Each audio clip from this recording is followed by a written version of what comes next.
დღევანდელი ანგარიში როგორ შეაფასებთ იმ პროექტებს, რომელზეც იყო საუბარი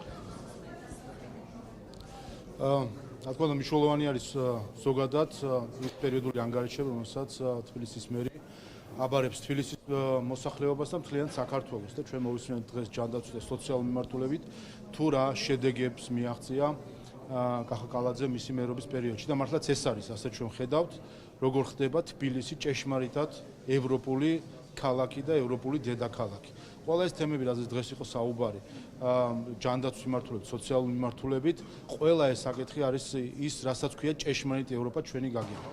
ამის საპირისპიროდ ჩვენ ხედავთ, როგორც ცდილობენ თვითმმართველობის არჩევნებს თუ შევხედავთ, თვითმმართველობის არჩევნის საბოტაჟს, მათ შორის ბრიუსელიდან დაფინანსებული ადამიანები და ეს არის სამწუხარო პრობლემა, რასაც ჩვენ ხედავთ.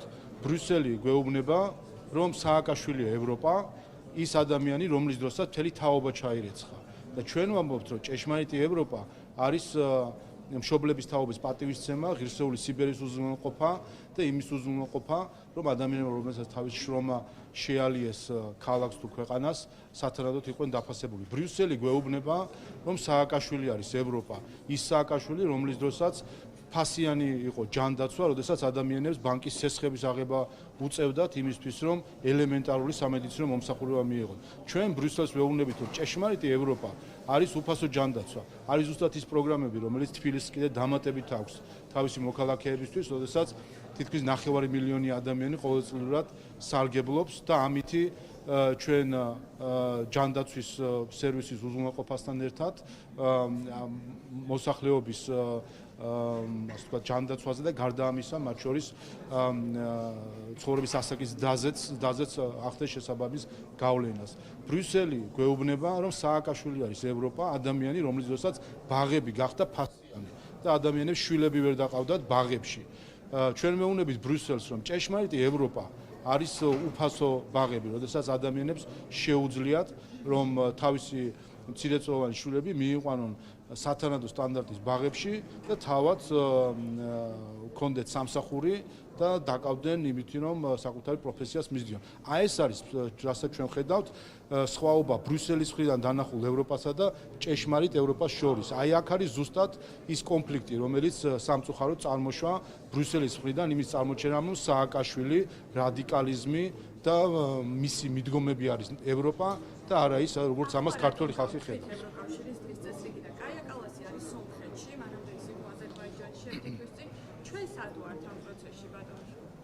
ჩვენ ვართ იქ, სადაც ვიყავით ყოველთვის, სადაც ვიყავით 1000 წლეულები, ჩვენ ვართ თანაშემოქმედი ევროპისა.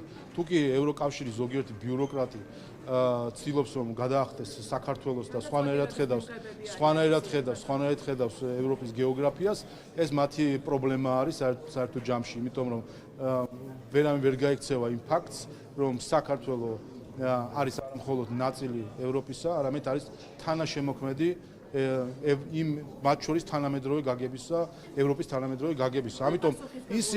ამიტომ ჩვენ ვინც ისინი, ის ევროპელი ბიუროკრატები თუ პოლიტიკოსები, რომელიც ცდილობენ თვალი აარიდონ ქართველებს, ეს ის ხალხი არის, რომელიც სინამდვილეში სურთ ჭეშმარიტი ევროპული ღირებულებები ჩაანაცვლონ ზოგმა საბჭოთა მენტალიტეტით და ზოგმა რა მენტალიტეტით. აი ეს არის გამოწვევა დღევანდელი ბრიუსელის და მისი ბიუროკრატიის.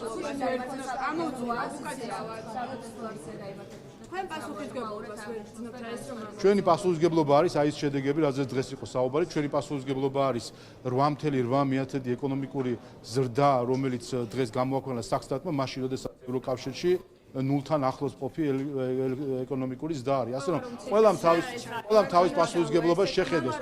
აი როგორც მოქმედებს ზოგიერთი ევროპელი ლიდერი, ამის შედეგი არის, რომ მათი ეკონომიკური ზრდა არის ნულს გარშემო და ჩვენი მოქმედება კი აჩვენებს, რას ნიშნავს ქვეყნის ინტერესიდან გამომდინარე მოქმედება. როგორ გეკადრებთ? როგორ გეკადრებთ? ჩვენ ყველა რაც შეეხება საქართველოს კანონმდებლობას და რაც შეეხება დემოკრატიულ დემოკრატიულ სტანდარტს, რომელიც საქართველოში არის, შეხედეთ ნებისმიერ შედარებას, შეადარეთ ნებისმიერ ქვეყანას შეადარეთ და მათ შორის საკანონმდებლო სტანდარტებით და ნახავთ, რომ საქართველო ამ მხრივ გამორჩეული არის სხვებისგან საუკეთესო კანონებით მათ შორის. ხედავთ ჩვენ მაგალითად გერმანიაში როგორ უვარდებიან სახში პოსტების გამო 170 ადამიანთან ჩხრეკა ჩაატარეს 170 ადამიანთან ჩხრეკა ჩაატარეს იმის გამო რომ კრიტიკული პოსტები ქონდა და მე დგანან და საქართველოს მიმართ აქვს შეშ როცა მათივე დაფინანსებული ადამიანები სიძულვის თესენ და ძალადობის არიან დამოკიდებული. ევროკომისარი საქართველოში არ ჩამოვიდა, სომხეთში ჩავიდა ბატონო. ვაუყოთ კი ბატონო. არ არის პრობლემა ქვეყნისთვის ეს. მისთვის პრობლემაა ჩვენც. საქართველოს რომელიც ევროკავშირში გაწევრიანებას ისწრაფვის, ეს პრობლემა არ არის? ხო, გუშინ აქციას რაც შეეხება, ჩვენ ნახეთ გუშინ ევროკავშირის მიერ დაფინანსებული აქცია, რომელზეც საჯაროდ პირდაპირ გაისმა მოწოდება ხელისუფლების დამხობის.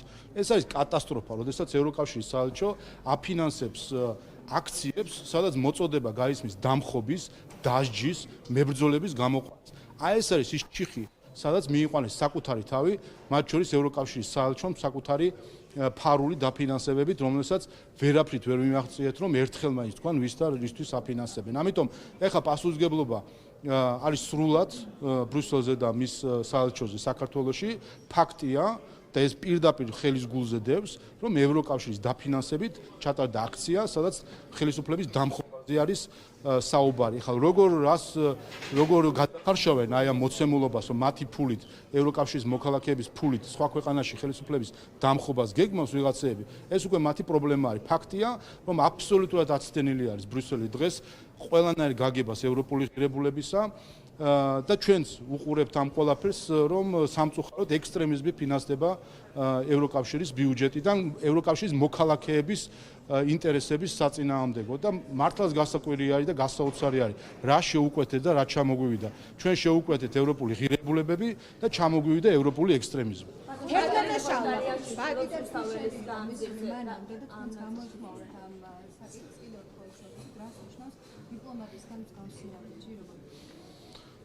მე მგონი ბატონმა ფიშერმა საბოლოოდ უარი თქვა ელჩობაზე და იქცა ჩვეულებრივად რადიკალური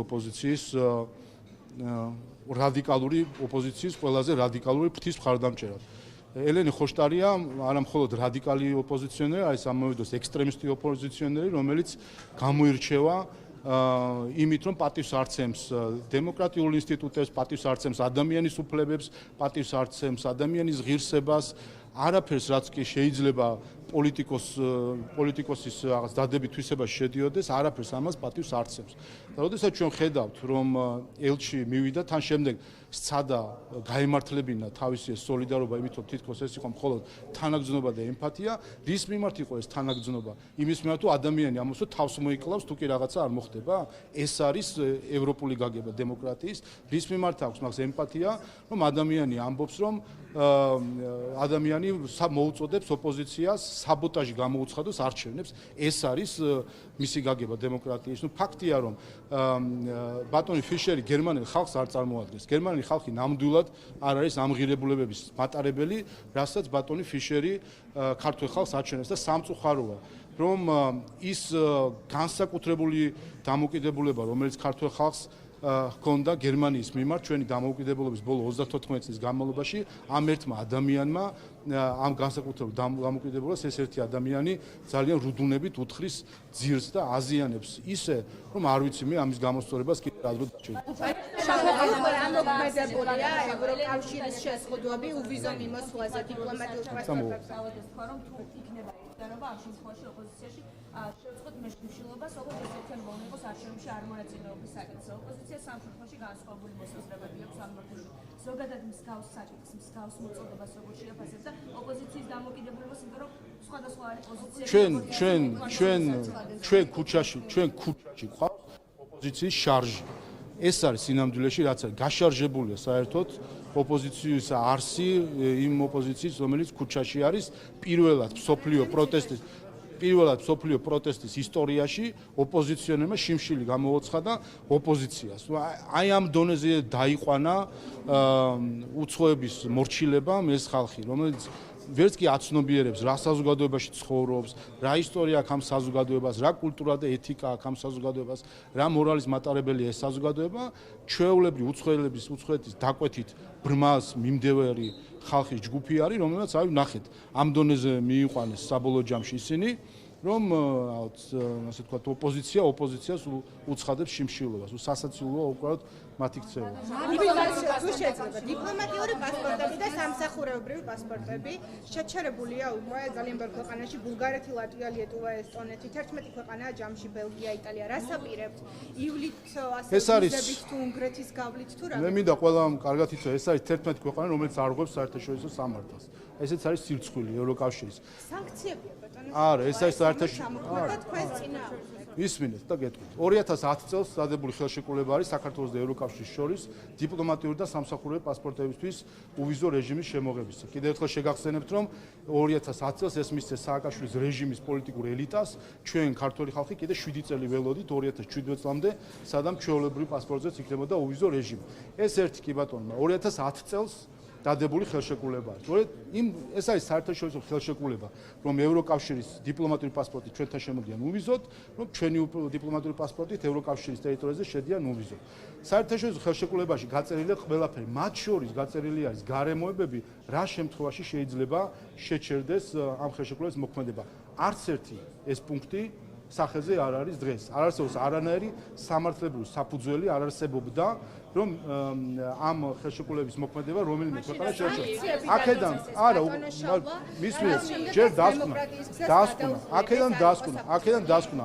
ევროკომისიის რეკომენდაცია თუ გადაწყვეტილება დიპლომატიური და სამსახურეობრივი პასპორტების უვიზო მიმოსვლის შეჩერებისა იყო საერთაშორისო სამართლის დარღვევა და ყველა ეს ქვეყანა, რომელიც აყვა ამ გადაწყვეტილებას, არღვევს საერთაშორისო სამართალს. ეს არის უყურეთ, პრობლემა რა შეა, ანუ ევროკავშირი არღვევს საერთაშორისო სამართალს. არღვევს წესებზე დაფუძნებულ საერთაშორისო წესრიგს. ეს არის სირცხვილი, დიდი სირცხვილი ევროკავშირის, რომელიც თავი მოაქვს თითქოს საერთაშორისო სამართლის დამცველად და წინწამწევად და თავად არღვევს საერთაშორისო სამართალს უხეშად. ვიზები შედიხართ ბატონო. სამიტეტი განიხილავს სადეპუტატო უფლებამოსილების ბოლო კითხვა და შეწყვეტის საკითხს. გახარია საკითხზე გაკითხებით, კანჭისყრაზე როდის გავა უკვე ეს საკითხი მანდატების მოხსნაზე და მის გასაშვებად ამზადებით თუ რატომ ანუ თავის მანდატებს თვითონვე აუქმებენ.